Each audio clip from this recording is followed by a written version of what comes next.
Citizens forum, do we have anyone who wishes to make a comment, ask a question about something that's not on the agenda tonight? I know Ruth has something she wants to share with us. I just would like to bring everybody's attention to the 4th annual Knox County Fire Prevention Festival. It's going to be held this coming Saturday from 8 in the morning till 2 p.m. at J.C. Penney here in Farragut. And Farragut is one of the sponsors, and if you have a young member of the family or any member of the family, this is a good place to come to. I'll just read part of the brochure. It says, the goal of the Knox County Fire Prevention Bureau is to foster a fire-safe community through prevention programs built on strong community partnerships. The Fall Festival is designed to bring together community partners that share in our fire prevention and life safety mission. And so this year's events, there will be feature presentations from the American Red Cross, City of Knoxville Fire Department, Rural Metro Fire and EMS, Knoxville Volunteer Fire Volunteer Rescue Squad, Safe Kids of Greater Knox, and Knox County E911. They'll have educational programs that will include tours of the Life Safety House, live fire extinguisher training, which I might add is really good for people to go through if you've never done it, just because your oven can burst into flames just kind of fairly quickly sometimes. The voice of experience. Yes, residential sprinkler demonstration, tours of specialized emergency vehicles, how do I call 911 for help? Hopefully this is geared toward our younger sector of the population, and personal safety tips for all ages. So I recommend folks going out there. I have participated in some fire prevention programs in the past and have learned an awful lot. So all ages, you learn something from it. So if you got the time, please go. What were the hours? It is from 8 in the morning till 2 p.m. Thank you. Anybody else have any questions or comments? Then we'll move along with the approval of the minutes of September the 15th, 2011. Do we have any changes or corrections? Do I have a motion? Move to approve. Second. All those in favor, aye. Aye. Opposed? Item number 3, discussion and public hearing of Campbell Station Exchange final plat amendment to remove only letter of credit requirement for the walking trail improvements in the Greenway easement on Lot 9, parcel 3.19, tax map 143. Is there anyone here with the applicant? Would you come up to the microphone and let us know who you are, please?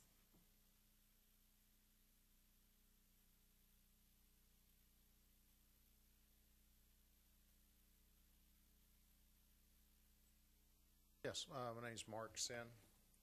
I'm with Blanchard and Calhoun. Business address, please. 2743 Perimeter Parkway, Augusta, Georgia. Does anyone with the Planning Commission have any questions?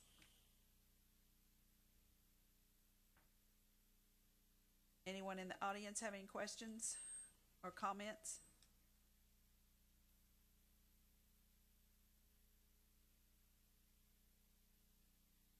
What is this doing? They have posted a letter of credit. If you recall from, I think it was in February, they brought the subdivision plat before you in February and requested a variance that the letter of credit be released. You all approved that with the stipulation that there be a plat note added, and that is in your packet. That has not happened, and they are requesting that the letter of credit be released with no plat note.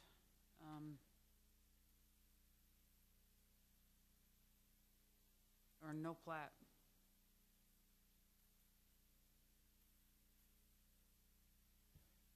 So what change has come about that you're requesting this letter of credit be returned? I had, well, a couple things. I guess one is, there is some notation on there that there has to be a trail built whenever that phase is done. When we did this several years ago, we thought this was going to be the phase 2 of that project, and So as part of the approval process, the letter of credit was issued on our behalf. And since then, at the time we had, quite a few tenants interested in it. Since then, a lot of things have changed. And so this being the next phase, we don't even have it under option anymore. So the company, so our, the plat approval and recorded as it was recorded, and showed that it was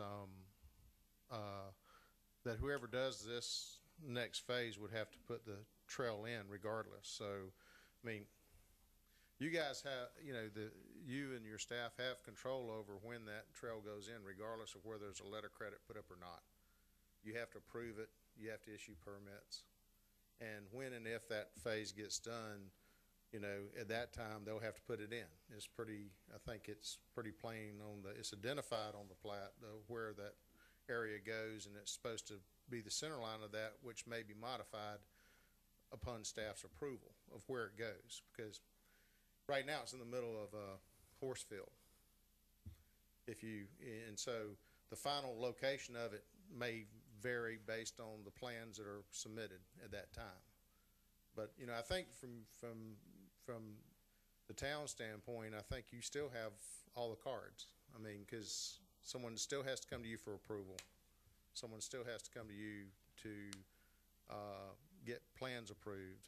And the notations that are recorded on here still call for it to be built. So I think, and I think Gary had done a letter to you guys explaining, I guess, I'm not trying to speak for him. I just saw a letter that went out that he was recommending that this is would be the way to handle it. So I was here to answer any questions. I thought it might have already been discussed from that standpoint. But we're just trying to, we keep renewing it and moving it forward. The owners of the property and their attorney right now reviewed the plat that we prepared for them to sign, and they were not comfortable with the language that was in that. And so that's the owner of the property. So we now have a letter of credit on property we don't even have ownership of. But it does have a plat that governs what happens on that property. I hope I explained that okay, Ruth. I'm tried. I haven't been party to any of this, so I really don't have a lot to add to it. Okay. Well, I will move that we grant the request.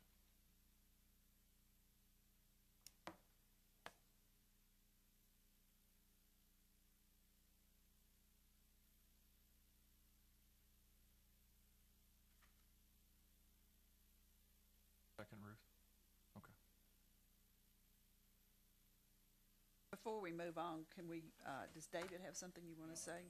No, I was just gonna. Gary's not here, right? He's not here. No, sir, he's not.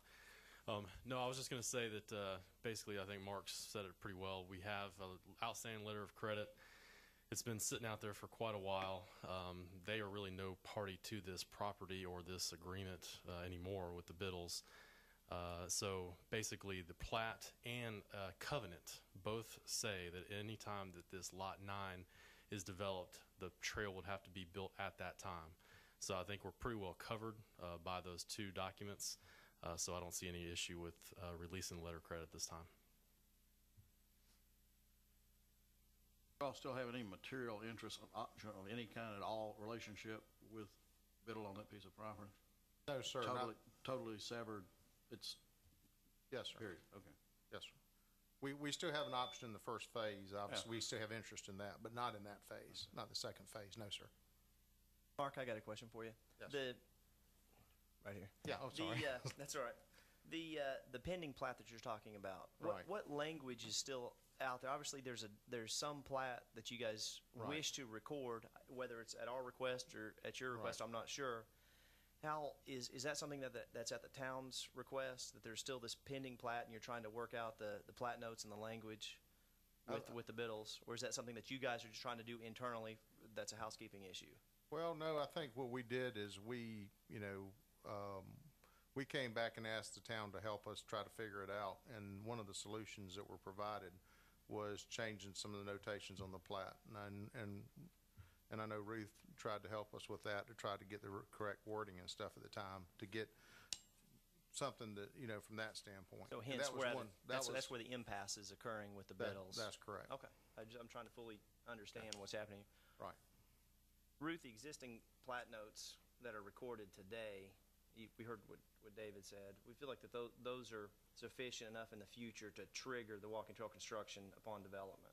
I'll defer to David on this. Okay, well, I mean, I that's what I heard David say, and I think that's what we all feel reasonably confident. I mean, it's a little unusual for us to release a credit on something that we've done in the past. I'm not sure I've seen it in many years, but nevertheless, it's a little unusual circumstance, meaning where we got multiple parties involved, and an option that once occurred is no longer valid.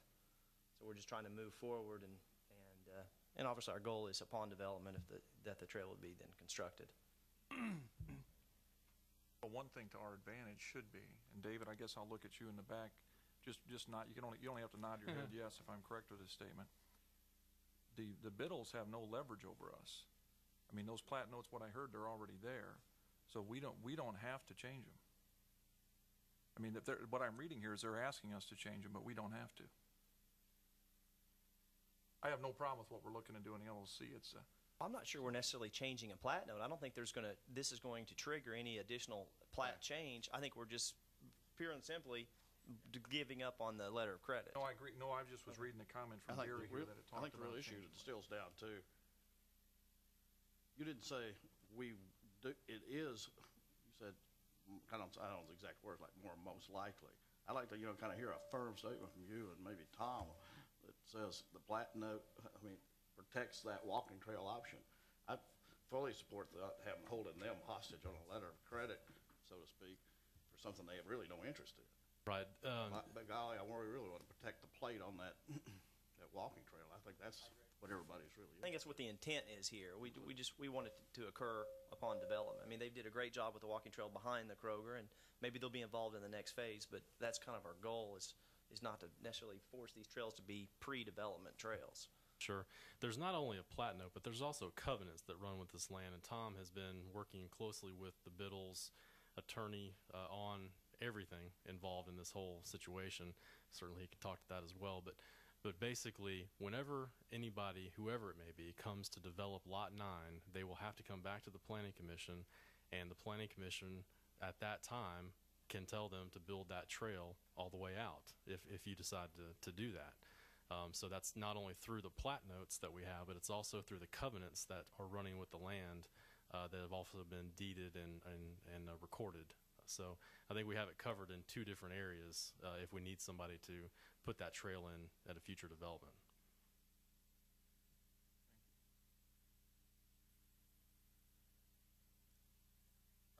I'd just like to say we've had numerous letter of credits with you guys, and we've complied with everything. And even after we've been giving them back after the 2-year warranty period, where we've had issues, we've gone and repaired them as soon as we've been made aware of any. So, I mean, this is just something that's kind of out of our I wish it had gone a different way, and it didn't. We don't control it. We don't have anything to do with it. You guys do control it. They do have to. Whoever comes there is going to have to get a site plan approved by you guys.